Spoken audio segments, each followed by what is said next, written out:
So 7 million men are dropping out the workforce in America, and it looks like society doesn't care, or they're starting to pay attention, but they're not taking into account the voices of men, right? They're taking into account the voices of older men, maybe at the baby boomer age, these so-called statistic experts, like we'll see on our screen right now.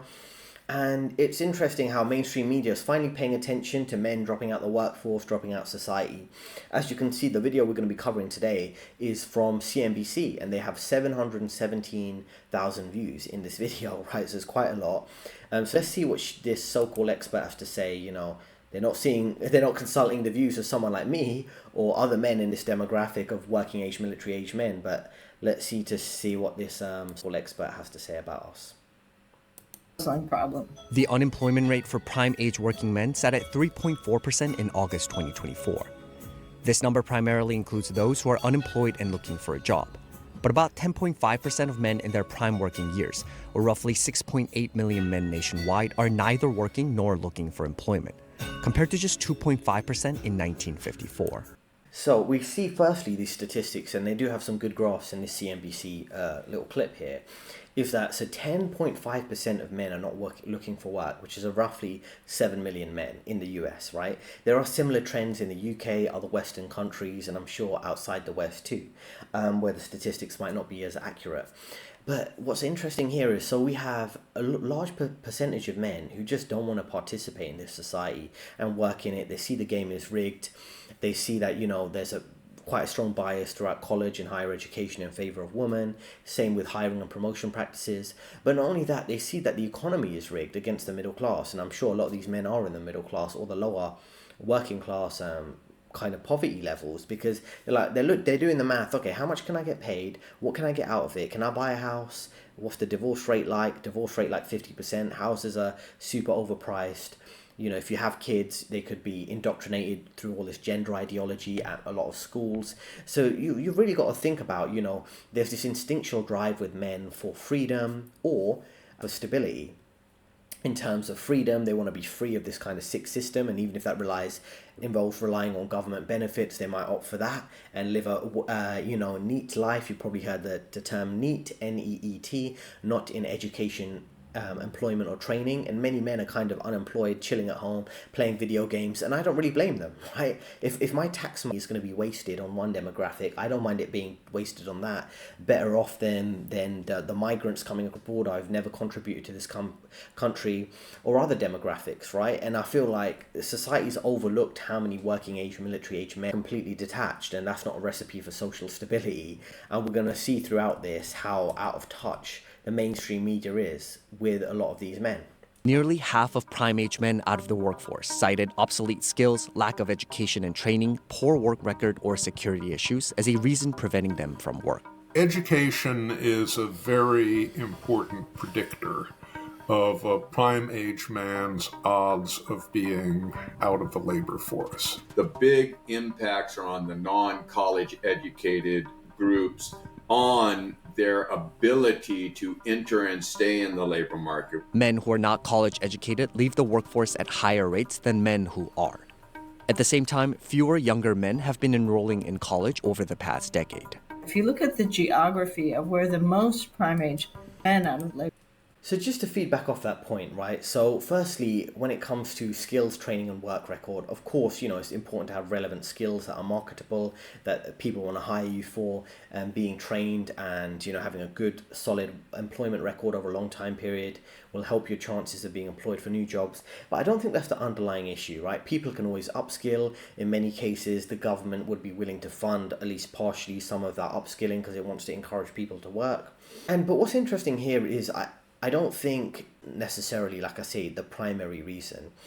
I think you can overcome maybe a gap in your employment as long as it's not too long, on the basis that, maybe you were looking for a job, maybe you were kind of moving from one job to the next, or you were working self-employed, things like that. You can set that narrative on your CV when it comes to job interviews if they ask questions about, some unusual changes in your employment history. I think a lot of that is just men figuring out that, for example, college, as you can see on your screen, less involvement from men participating in college and things like that. It's because they realize a lot of this is a scam, right?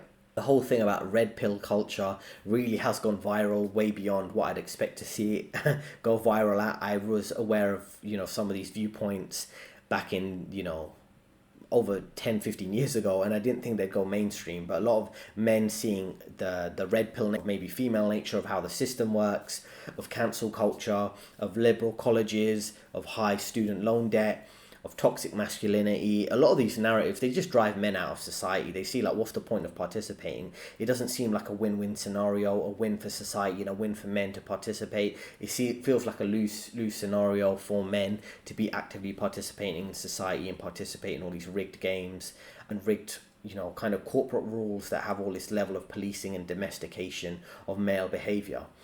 So let's learn more from these talking points here.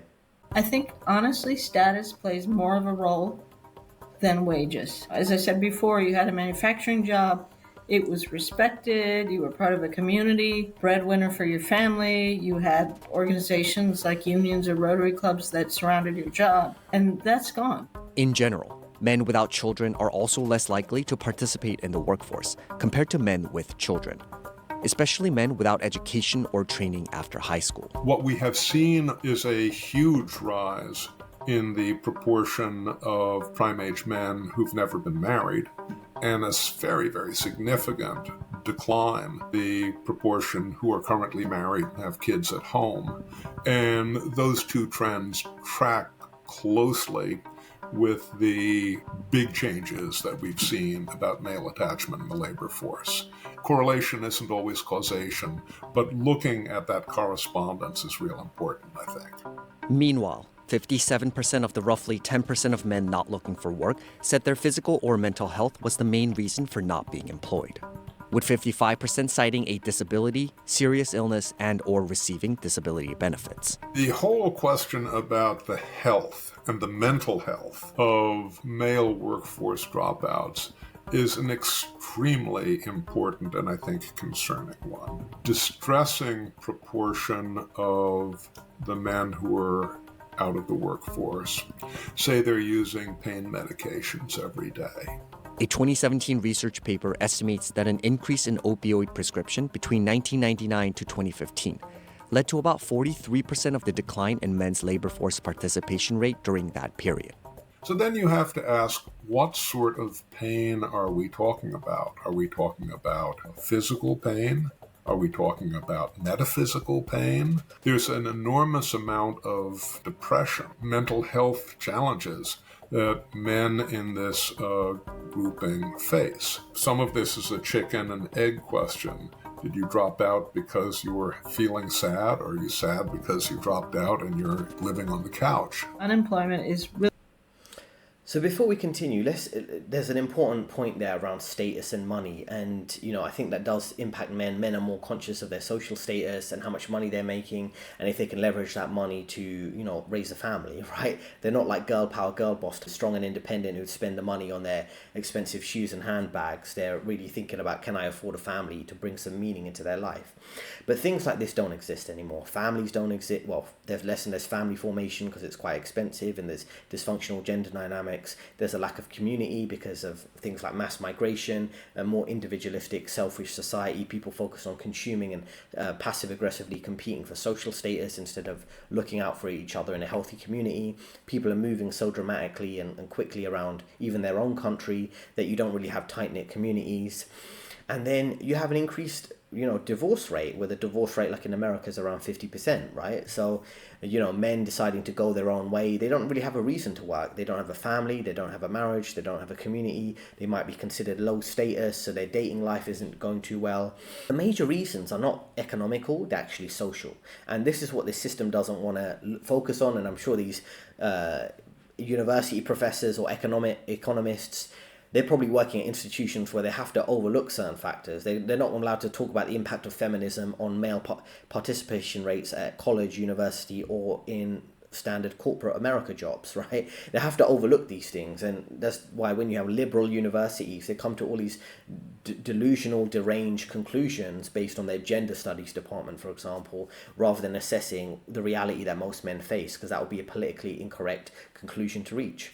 Now, if you go to work as a man, you have to face a lot of disrespect and bias against you, which is just normalized, like I say, in the hiring and promotions process, whether it's women talking down to men, making jokes about men, that you can't reverse the gender and a man can't make the same joke about a woman. For example, a woman can make a joke about a man's height being short or his weight being overweight, but a man can't make the same joke about a woman. You have to deal with all these, if we want to use the term, the left-wing microaggressions. There are tons of microaggressions against men that you just have to pursue, but you're not even allowed to point out because you're not considered part of the chosen demographic, which could be women or other demographics that get special treatment. Now, society is not treating men with dignity. It's not, the current dynamic is not normal. It's been normalized, but it's not normal or healthy. It's not acceptable, and it won't be tolerated on a long-term basis when it comes to working age, military age men, and civil unrest and things like that. You can see signs of that in the UK and other places where people get fed up with the way they're being treated.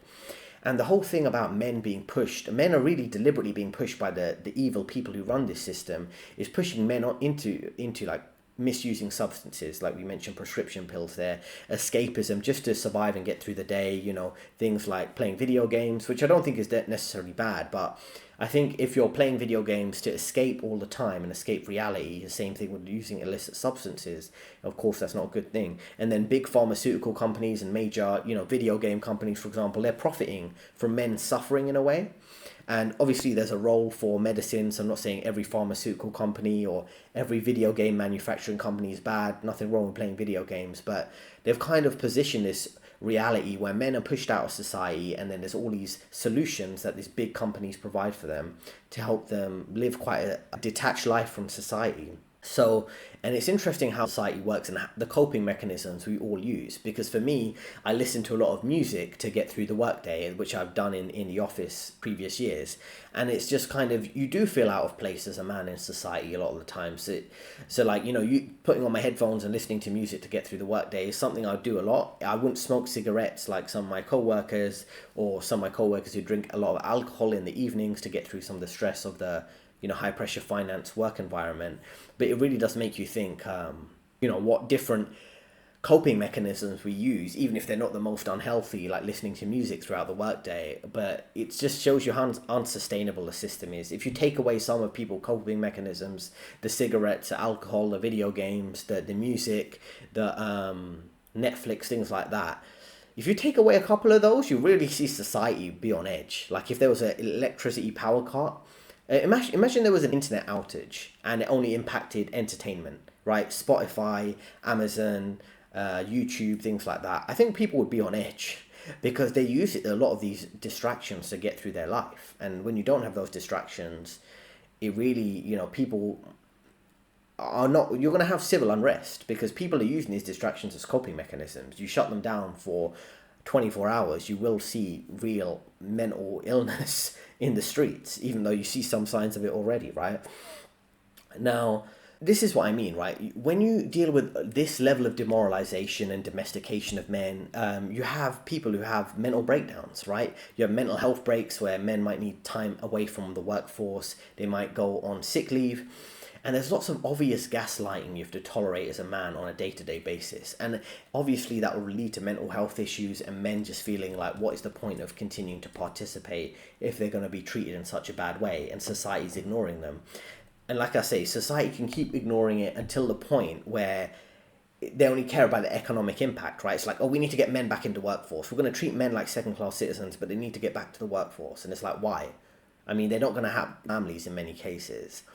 They can live very minimalistically, right? And this idea that men chase social status because men are ego-driven and things like that, I think that's a very small part of the picture. I think you're going to see more and more men who are happy with their success with less materially, and they'll have more time freedom. They might live in a small apartment, run a small business by themselves as a coach or consultant, things like that. And they won't care. They'll be like, society's judging me because I don't have an expensive car and a watch. It's like, I don't really care. They never cared about me when I was at my lowest, right? So it really makes you think, society's going to learn the hard way one way or another. If you mistreat men who build civilizations and maintain civilizations, your civilization's going to fall apart like you see it falling apart right now, because men are kind of handcuffed You know, they've got their hands handcuffed behind their back. If they say anything, they're politically incorrect. If they speak up about gender roles and men being in leadership, they're cancelled. If they say a country should maintain its borders, they're far right. If they talk about corruption of the elites, Epstein, things like that, you're a conspiracy theorist. Or you can't really enact justice, enable functioning law, because everything is about emotions, right? What's emotionally right for a woman?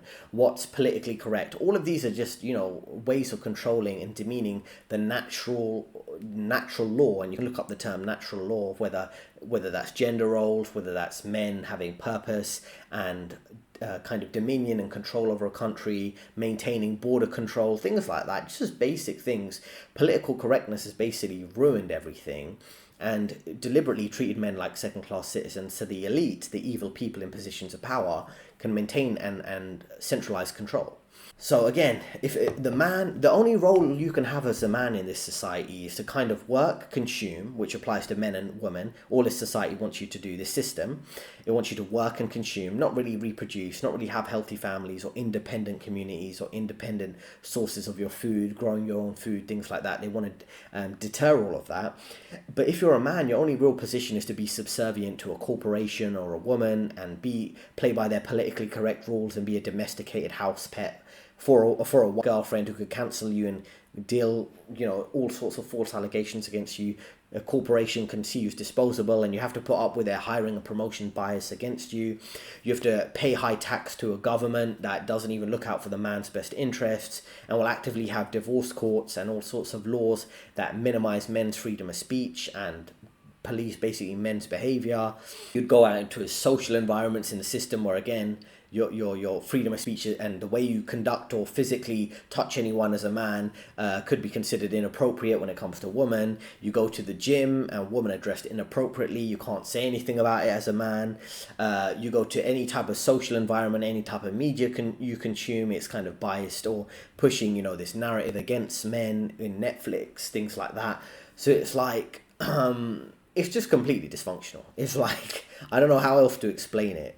And society shouldn't be surprised that men are going to think, why would I contribute economically through work output to a system that's going to treat me like a second-class citizen? I'll find an alternative way, one way or another. So let's listen to the normies, the NPCs, the boomers, all whinge about men dropping out of society. So they want to learn the hard way, so they're going to learn the hard way. The American economy. It means slower growth of the economy, obviously. It means bigger wealth gaps within our society. It certainly will have an impact on our productivity and probably already is. The U.S. has been experiencing a severe shortage in labor, still missing 1.7 million Americans from the workforce compared to February 2020. The McKinsey Global Institute estimates that U.S. GDP could have been $296 to $442 billion higher in 2023 if the country had been able to fill its job vacancies. However, some experts suggest the impacts of men leaving or never entering the workforce could be more sector-specific. You need young men coming in wanting to replace those people going out. And so if men have primarily been in more manual labor, more blue-skilled and skilled trades, if they're older and they're leaving into retirement and there's not as many young men coming in, both because of declining cohort sizes, but moving in a different direction type of careers, we're going to be losing that sector of productivity. Despite a steep rise in federal funding, the infrastructure sector hasn't been able to find enough workers, with the construction workforce shortage surpassing 500,000 in 2024. We are a little concerned about the impact that inflation is going to have and has had on the movement of infrastructure dollars into the actual productive activity. Having a shortage of men in construction is going to raise a problem. The trend could have a dire socio-political impact as well. It'll get worse in ways that we would not like. I mean, I think it would lead to more premature deaths, but it will also likely lead to radicalization and polarization, because this is a frustrated, left-behind group with no options. So that's a very ominous message she has there, right? So let's see what we can learn from that. Society does only care about men when it impacts the economy and productivity, GDP. The line must go up. If you've seen the meme about, you know, the line as in the line of GDP, of economic growth, that's the only time they care about men in this society and what we can contribute. And all these pointless numbers and statistics, men do not owe anything to society. If women don't owe anything to society in the form of playing their gender role, and they should just pursue their self-interest as strong, independent career women, then men should do the same. Like, what leverage do I have? What do I own in society? In many cases, men don't own a lot in this society, and they don't owe anything to society. Same way women don't owe playing their gender role, like cooking and things like that, right? And the thing is, why would this younger generation of men replace the older generation of men in some of these, for example, manual labor jobs? Some of them, of course, they want to earn a high salary, and some of these labor jobs do pay well, so that's a good point. But the thing is, right, if you have nothing to gain, then many men will think, well, it's a low status job, maybe in some cases doesn't pay well, they won't do that, right? So we're seeing this blue collar shortage of men not wanting to go into some of these trade jobs, these labor jobs, but then you're also going to see white collar shortages, and that's going to come as like a delayed effect, because less men will go to college and university as we see now, and in a couple of years you'll see less and less men working these kind of office jobs. Now, the political instability, the social unrest and no option, you see signs of this in America, in the UK, France, parts of Europe with protests and things like that. You see this general growing, they use the term populist, opposition to the deep state, to the elite, however you want to describe them.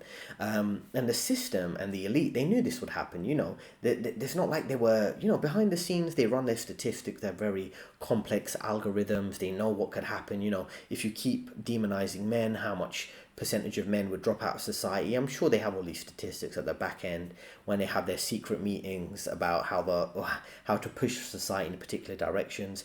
And it's really showing how this elite, the people who run the system, they really don't care. They don't care about, if men get hooked on opiates, prescription pills, they become depressed, they self-delete themselves more than women and things like that. This system doesn't care. And that's why you should always understand how the system sees you as kind of disposable, not to lower your own self-worth, just to be like, I don't care about the system doesn't care about me, right? And none of these things we see in society, any broad trend you see in society, is deliberate. It's not a coincidence, right? And if you have no civil norms, not sufficient pay, no career progress, no company loyalty, you're blocked by progression through diversity, equity, and inclusion and things like that. And then you have these unemployment criteria where if you're not woke enough, you're not going to get promoted. Things are not really going to work out, right? And the solution is not more education. It's not about men being reskilled and retrained and being domesticated and brainwashed to be more feminist or to be more skilled. You're basically not going to drag men into participating into a broken society. Men are going to drop out, right? And because you have these gender dynamics and a lack of real meritocracy, there's no upward mobility. If the middle class is being crushed, what's the difference? Let me explain. Let me ask you this, and let me know in the comments. What's the difference between for a man who's making 100,000 a year and a man who's making 200,000 a year in a major city? Typically, it won't be that much. It'll just be one guy will be able to save and invest more and retire early compared to the other guy. Particularly when more and more men, like I say, are not participating in terms of getting married and having kids. Making extra money is not really going to drag a lot of men into the workforce, and there's not a lot of upward mobility. If people don't want to buy that expensive house, they might live like minimalist, right? Do you want to go from owning a small one-bedroom apartment as a single man who can pay that off in a shorter time frame, or do you want to be a man who's buying into the pipe dream of the middle class that existed several decades ago, of buying a big house in the suburbs and getting married when the divorce rate's 50%, houses are overpriced, children are being brainwashed? You'll probably opt for less, right? So if there's no upward mobility, people are just going to be like, I'm going to opt for less, I'm going to be a minimalist, I'm going to retire early. And what you really have is an issue here, which these so-called experts, the experts that get it wrong, experts that are wrong about the economy, wrong about social dynamics, wrong about medical procedures in the last few years we can't talk about.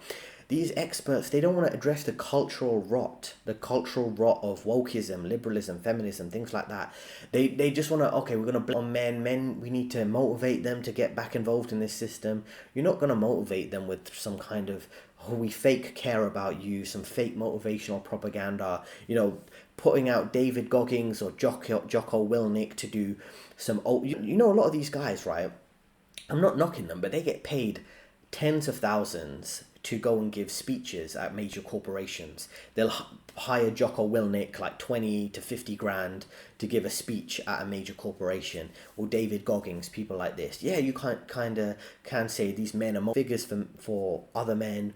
Men are going to really think about, okay, what am I getting out of this? You know, if I'm being this super driven self-improvement man, you should do it for yourself. You should do it for your freedom, your financial and your time freedom. If you're doing it for society, society will spit you back out. A corporation will lay you off. A woman could divorce you and take your money. So society shouldn't reap the benefits of your self-development or your self-improvement as a man, which seems to be a bit of a trend right now, right?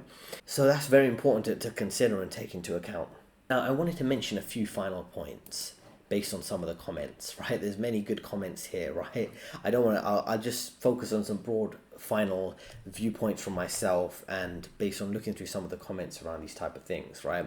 Now, imagine telling multiple generations of men that they have to work full time in order to never own a home, never own a car, never take a single vacation, or have health insurance, sick days, company loyalty, struggle to pay for basic groceries and savings and living costs, and no ability to retire early in many cases, right? And have no future, and then complaining they don't want to work. So obviously, like I say, you need to give men a stake in society if you want them to participate. Now, once men stop pursuing women, they effectively need less money to participate in society, and they're concerned about buying the social status items of expensive cars and watches or clothes, right? So a single man can live on 1/3 of the income of a married man, right? And single men, they need so basic living costs. They have such basic living costs. It's scary for corporations, governments, and women who really need men to participate economically and to really chase women, chase the expensive house, expensive car, chase the promotion. If men stop chasing this and they're like, you know what, I really don't need that much, then the whole system kind of is on very shaky ground, right? And like I say, no, this is a CNBC piece. They're meant to be some, all these useless, outdated dinosaur, hopefully soon to go bankrupt, major, news sites. What are they saying? They want you to listen to all these people, and none of these people interviewed are actually men in that demographic, working age, military age men, right? And it's like boomers and women. This is who this society prioritizes: baby boomer generation, or just generally older men who are going to pass the approved narrative, or women who are given their opinion, allowed to give opinions, and not men, right? So a lot of the times, hard work is not paying off for men, right? And every company wants to hire three types of people, right? Typically these corporations, they want the top of highly educated white collar workers. They want women who've been given artificial help in hiring and promotion biases in favor of them, or they want cheap migrants that they've just brought over the border deliberately to work for low wages, maybe in manual labor or agriculture and things like that. There's no win condition for a lot of men to participate in this society, as I mentioned, right? And men tend to be happy when we have freedom. If we can't have family and a stake in society, we'll prioritize freedom. And that's what you really have here. Men are prioritizing freedom, even if they're living on government handouts, right? And that's very important to consider. We only want to do the bare minimum if we can have our freedom. I know for my sake, for example, I don't mind living in a smaller apartment. I don't mind, spending time in nature and doing whatever I find a personal of interest. If I'm not going to have a wife and kids, I don't need a lot of money. I really don't, And that's what I mean in terms of if you have a choice between being an extreme minimalist or working many hours a week, and there's not that much difference in your lifestyle. Many people might choose that super minimalist, what people might consider as, living at the breadline, living at the poverty level, or just above that, so you can maybe pay for good quality food and slightly good quality life. There's not that much. There's no social mobility. There's no real point of putting in there's no point putting in 50% extra effort in terms of work if you're only going to get a 5% increase in your quality of life. Now, this culture that we live in, it's fostering a lot of hatred and resentment against these working age, military age men, and any civilization, empire, think about the Roman Empire, whatever your background is, look into the history there, right? And the core demographic always was working age, fighting age men, right? And that can really make a mark of a strong political leader, an emperor, Caesar, a king, all these type of leaders, a military dictatorship, things like that. The really mark of their control is how many working age, military age men can they bring out in terms of a mass military protest or march, right? And if you're you see all these lead countries, they have no respect from the men in their society, right? People are just tolerating the leadership. Typically, if you want a strong country, strong civilization, you'd have a Roman Empire, for example, and a Caesar, a Roman emperor, who would be able to drag those, or really attract the men to fight and defend the country. But you don't really have that anymore in society. Do any men in France really respect Emmanuel Macron, the leader of the country, Justin Trudeau in Canada, Joe Biden in the US, Keir Starmer, Rishi Sunak, or Boris, or any of these people in the UK? Similar cases in like Australia, Canada. I don't even know the name of all these leaders. I remember Jacinda Ardern in New Zealand, Sanna Marin in Finland, who was cheating on her husband, snorting cocaine, doing all sorts of types of weird stuff. These are the type of people that lead these countries. These are the type of people in senior roles in these corporations. And they don't realize they've overstayed their welcome. You know, the men who are competent, who can easily outsmart and outwork the leadership, are being disregarded to the point where we have complete collapse of civilizations. So that's the reason why men are dropping out the workforce. I've worked in the finance industry for over 10 years, Goldman's, Morgan Stanley, sales and trading, investment banking, and many other roles.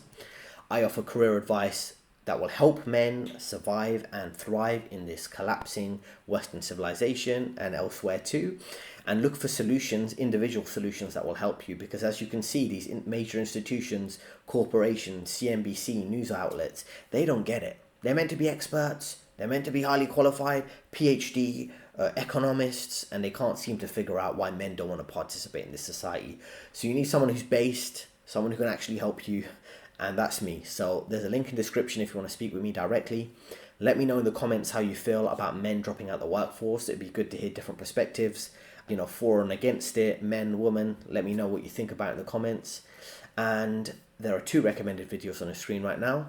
I'll see you in the next video.